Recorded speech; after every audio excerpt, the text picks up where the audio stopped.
Hello दोस्तों, कैसे हैं। उम्मीद करते हैं आप लोग अच्छे होंगे और तैयारी में मस्त होंगे। आइए आज यूपी पीसीएस का पेपर देखते हैं। यूपी पीसीएस का मेंस का पेपर है ये। जीएस थर्ड है, तीसरा पेपर है ये। 200 अंकों का होता है जीएस थर्ड। ठीक है, इसका देखते हैं क्वेश्चन। इसमें पूरा जो होता है वो 20 प्रश्न होते हैं। ठीक है, और इसको 200 वर्ड में इसको लिखना होता है। आइए एक एक करके क्वेश्चन देखते हैं। यूपी पीसीएस का पूछा हुआ क्वेश्चन है सब। ठीक है, ये 2022 का ही है। जीएस थर्ड है ये, जीएस का तीसरा पेपर है। आइए फर्स्ट क्वेश्चन देखते हैं।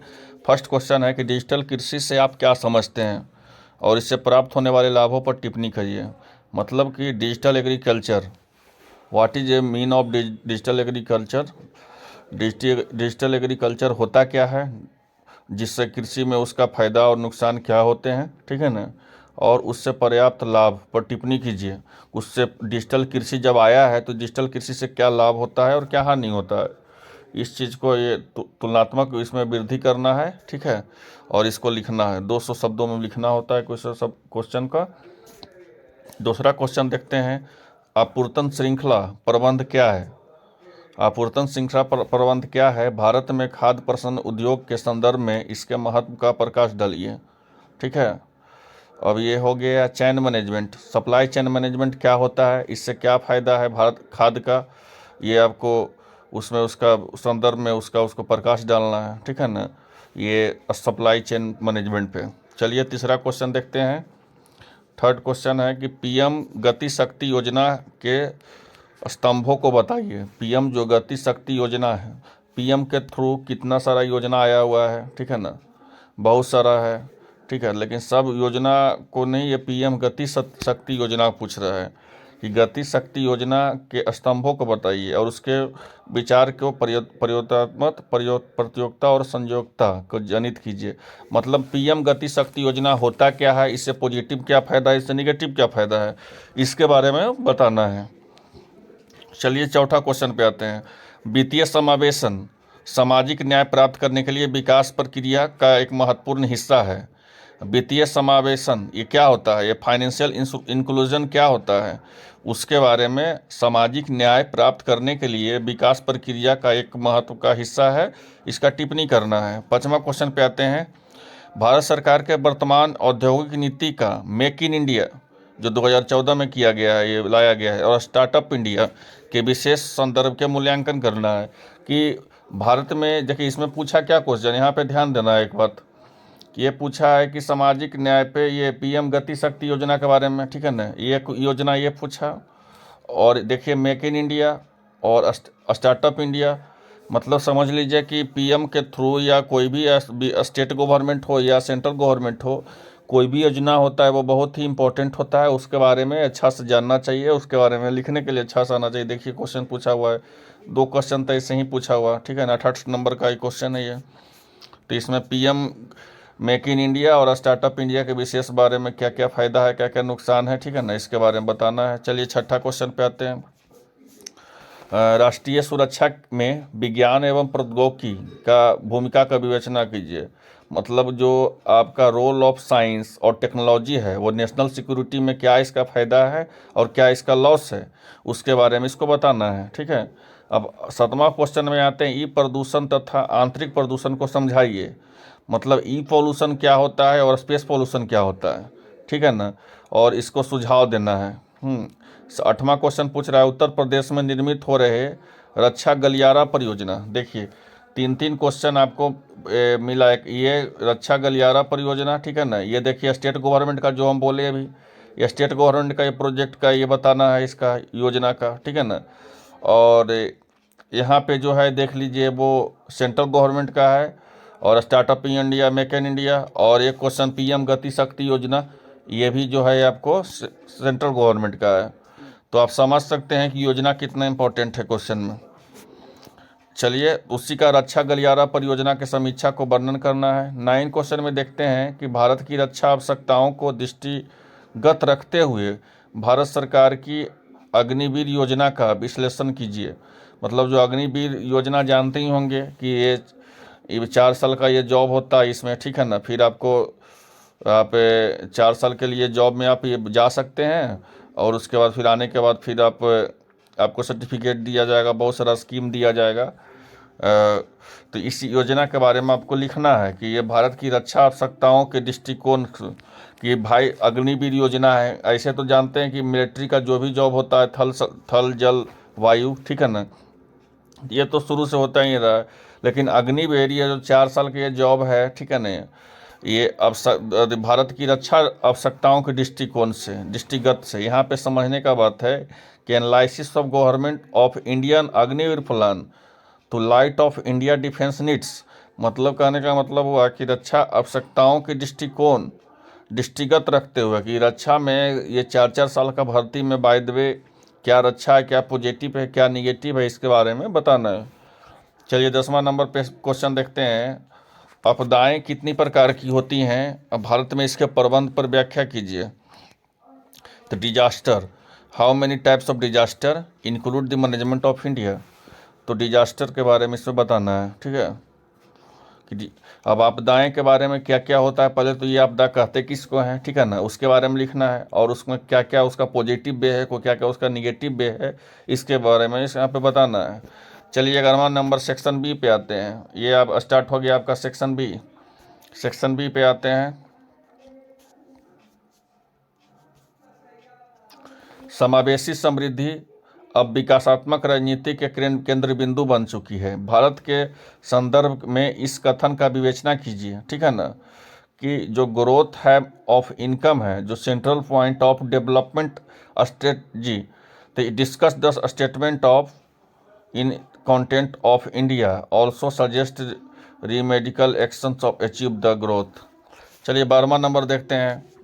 इसमें कुछ नहीं है, इसमें समावेशी समृद्धि का जो विकासात्मक रणनीति है, जो उसको बारे में विवेचना करना है, बताना है। चलिए 12वां नंबर, कौशल विकास किस देश में आर्थिक विकास में क्या भूमिका है। कौशल विकास की देश में आर्थिक विकास की क्या भूमिका है।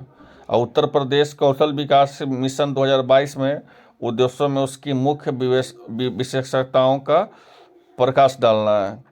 तो बोला गया है कि इसमें स्किल डेवलपमेंट है, जो इकोनॉमिक डेवलपमेंट से क्या अंतर है इसका, ठीक है ना।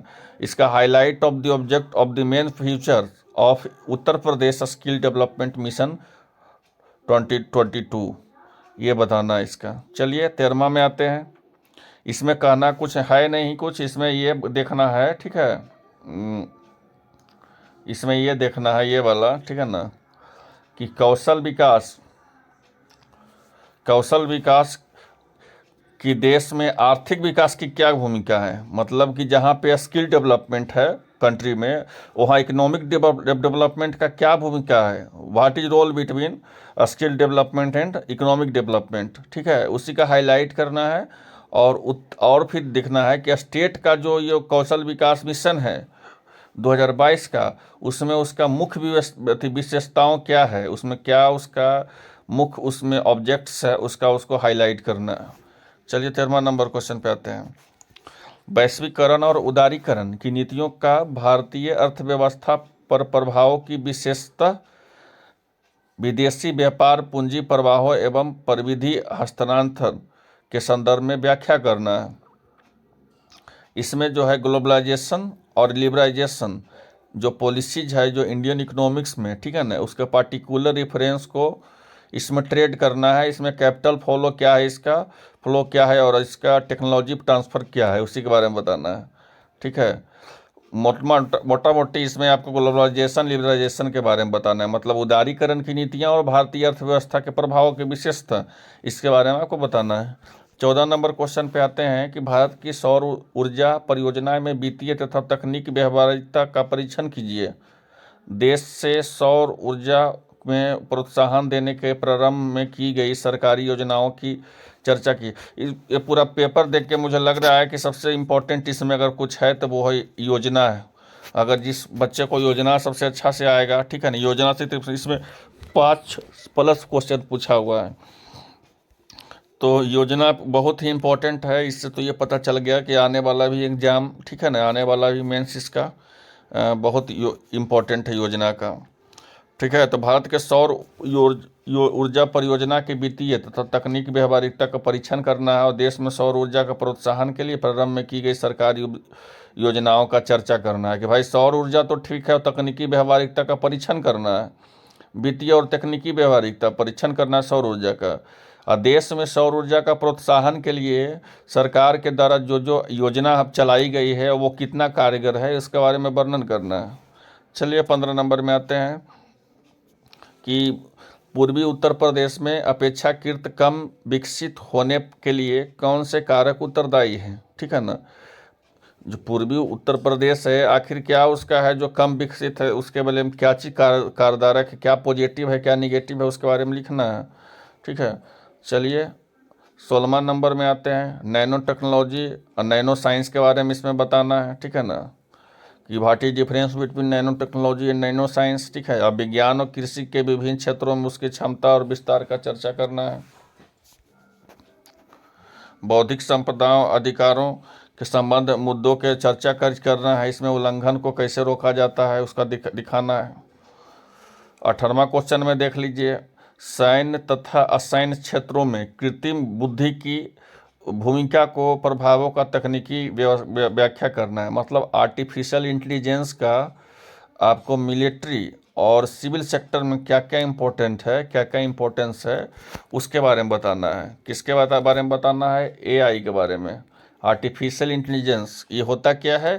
कृत्रिम बुद्धि जो होता है, जैसा कि आप कोई चीज़ अगर आप सर्च कर रहे हैं तो बेसिकली वही चीज़ आपको सर्च होगा कि वो सब आर्टिफिशियल इंटेलिजेंस से ऑपरेट होता है। तो उसके बारे में यहाँ पे बताना है कि सैन्य और असैन्य क्षेत्रों में। ठीक है ना, मतलब कि आर्टिफिशियल इंटेलिजेंस मिलिट्री और सिविल, असैन्य मतलब हो गया सिविल और मिलिट्री हो गया सैन्य मतलब हो गया मिलिट्री। तो इसमें क्या प्रभावी है क्या तार्किक है उसके बारे में बताना है। चलिए 19 नंबर क्वेश्चन देखते हैं कि स्वतंत्रता के उपरांत पूर्वोत्तर भारत में विद्रोह की स्थिति को विस्तार में समझाना है। ठीक है ना, कि जो आपको नॉर्थ ईस्टर्न इंडिया है वो आफ्टर इंडिपेंडेंट के बाद, ठीक है ना, स्वतंत्रता के बाद उसमें क्या विद्रोह की स्थिति हुआ है उसके बारे में आपको बताना है। 20वां नंबर क्वेश्चन है कि आपदा प्रबंधन में सरकार की क्या भूमिका रही, मतलब डिजास्टर मैनेजमेंट में सरकार का क्या रोल बिटवीन रहा उसके बारे में बताना है। और क्या स्थानीय नागरिकों के इसके परीक्षण ले देना उचित है। मतलब कि जो भी आपको वहाँ पे लोकल सिटीजन है, ठीक है ना, तो उसे वो परीक्षण देना ज़रूरी है, इम्पोर्टेंट है। वो जो आपको डिजास्टर मैनेजमेंट का उसके बारे में आपको रोल क्या है उसका, क्या स्थानीय नागरिकता को इसका परीक्षण देना चाहिए, इसके बारे में आपको यहाँ पे लिखना है। ठीक है ना, और अपना तर्क देना है। चलिए इतना ही था। यह आपको यूपीपीसीएस का जीएस 3rd का क्वेश्चन पूछा हुआ है, जीएस 3रा पेपर का ये है। चलिए मिलते हैं नेक्स्ट वीडियो में। जय हिंद।